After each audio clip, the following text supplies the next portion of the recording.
B1 Gang Adventure and Mystery Series Case File Number 1 Halimaw sa Wawa Chapter 17 Pagbabalik sa Wawa.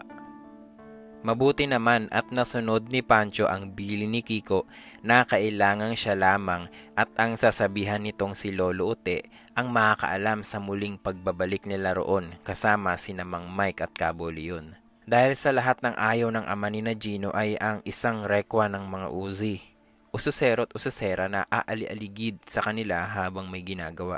Ang usapan ay aabangan sila ni Pancho sa bayan at magmula roon ay sasamahan na sila sa bahay ni na Lolo Ute. Ngunit sa pagsundo kay Pancho sa bayan ay hindi na nasunod ang orihinal na plano dahil naalala ni Mang Mike na kailangan magpaalam muna sila sa munisipyo ng Wawa sa kanilang gagawing misyon. SOP o Standard Operating Procedure iyon ng mga alagad ng batas na dadayo sa ibang lugar at may gagawing misyon. Kaya nang dumating sina kila Lolo Ute ay nadagdagan na sila ng 2 pulis mula sa munisipyo at 2 pa na nauna nang dumating lula ng Riverboat Patrol. Sinalubong sila ni Lolo Ute na naghanda pa ng kakanin na magandang nakaayos sa isang kawayang mesa sa ilalim ng mayabong na puno ng mangga. Itinuro agad ni Boging kay Mang Mike ang higanting puno ng balite na tanaw sa kabilang pangpang ng ilog. Nabanggit para sa iyo ng mga bata ang tungkol dyan sa balete, sabi ni Lolo Ute kay Mang Mike. Oho, Lolo, pero wag niyo sanang ikagagalit kung susubukan naming tumawid at tignan ang loob ng mga higanting ugat na yan. Magalang na paghingi ng pahintulot ni Mang Mike kay Lolo Ute. Mapanganib ang plano nyo dahil mahiwaga ang punong yan. Baka masayang lang ang oras nyo dahil wala naman kayong makikita dyan. Hindi basta-basta nagpapakita ang halimaw. Sunod-sunod na babala ni Lolo Ute na may paggaralgal na tinig, ngunit nang mapansin nito ang mukha ni Mike na nagtataka ay mabilis nitong idinagdag. Siya, malayo ang inyong binyahe, magpahinga muna kayo at pagpasensyahan nyo na itong mga kakaning inihanda ko. Boging, halika, ikaw na ang magbuena mano sa Hindi pa natatapos ni Lolo Ute ang paanyaya kay Boging ay mabilis na itong naupo at sumubo ng halayang ube. Napakamot na lang ng ulo ang matanda at nagtawanan ng lahat. Hindi nagtagal, tinatawid na ng grupo ang Wawa tungo sa kabilang pampang, patungo sa higanteng balete sa pamamagitan ng bangkang pampatrol ng mga pulis sa Wawa. Hindi na sumama si Pancho dahil hahanapin na raw siya ng mga magulang niya. Ang mga pulis ng Wawa naman ay hindi makapaniwala sa gagawin ng grupo sa pangunguna ni Mike Rodrigo. Sir, ano ho ba talaga ang misyon natin dito? Tanong ng isa. Susubukan naming tuklasin kung ano ang bumabalot na misteryo dito sa inyong Wawa. Paliwanag ni Mang Mike. May kaugnayan ba ang balete? Hindi ho ba delikado tayo dyan? Ang sabi ho kasi ng matatanda punong-puno ho ng maligno dyan. Mag-ingat ho sana kayo. Sabi naman ng isa. Bakit hindi nyo ba kami sasamahan? Inosenteng tanong ni Jo sa mga pulis. Natatakot ho ba kayo sa mga sabi-sabi ng matatanda? Dugtong pa ng bata. Natawa lang ang 2 pulis na nagkatinginan.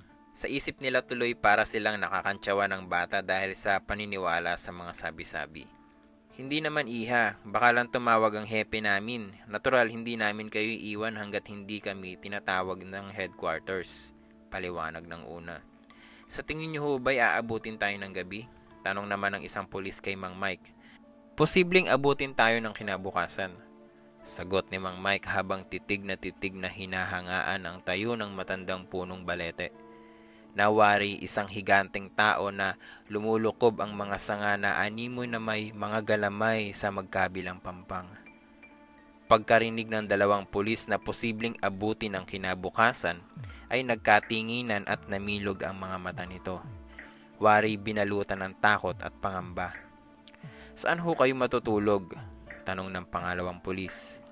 Diyan na rin sa may balete, may baon kaming tent at marami-rami ring pagkain. Sus Mariosep, biglang wika ng isa. Abay sadyang hindi nyo talaga kilala ang lugar na yan, ano? Delikado ho dyan. Maniwala kayo, marami ng taong nagsasabi niyan. Hindi makatiis na idinagdag pa nito. Natawa lang si Mang Mike. Kayo naman, hanggang ngayon ay puro mula pa rin sa pamahiin ang sinasabi nyo. Bakit hindi natin patunayan kung totoo nga ang mga sabi-sabing iyan ha? Samahan nyo kami. Siya nga naman ho, baka sakaling mahuli natin ang pumipese sa inyong wawa, summary ni Joe. Wala kayong aalalahanin sa tutulugan, may ekstrang tent kami. Paanyayang dugtong pa ni Mang Mike. Muling nagtinginan ang dalawa, ngumiti at nagkibit balikat na lamang. Bahala na ho, sabi ng pangalawang pulis at parehong tumahimik na lamang ang mga ito. Ayaw na nilang magsalita, mahirap na sa loob-loob nila, baka mapasubo pa. Hindi na rin kumibo si Mang Mike at si Joe naman ay tahimik na bumalik sa pwesto ni Nakiko sa may gilid ng bangka. Hindi naman kalakihan ng bangka para hindi marinig ni na Gino ang usapan. Lihim silang napapangiti at napailing sa mga naririnig mula sa dalawang takot na pulis. Kaya maraming hindi nalulutos na krimen dito. Nasabi lang na halimaw o engkanto ang may kagagawan ay patay kang bata ka. Hindi na uuriratin. Wala nang imbestigasyon. Bulong ni Gino kay Boging. Huwag kang maingay, baka marinig ka pa, saway ni Boging. Mahalaga rin pala ang misyon natin dito.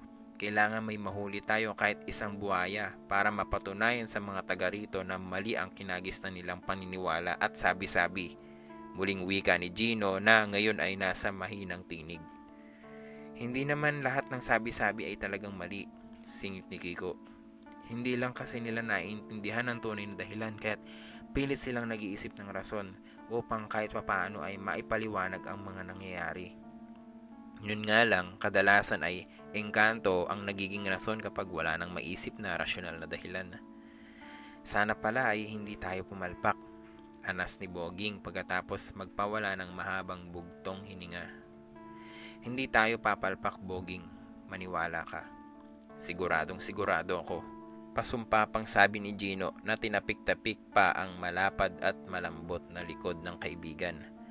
Si Lolo Uti naman ay matatanaw sa kabilang pampang na tinalaga ang sarili sa pagmamasid sa masasabing mga bisitang adventurero. Nasa mukha ng matanda ang pagkabalisa na waray natatakot itong may kung anong madiskubre ang mga bisita.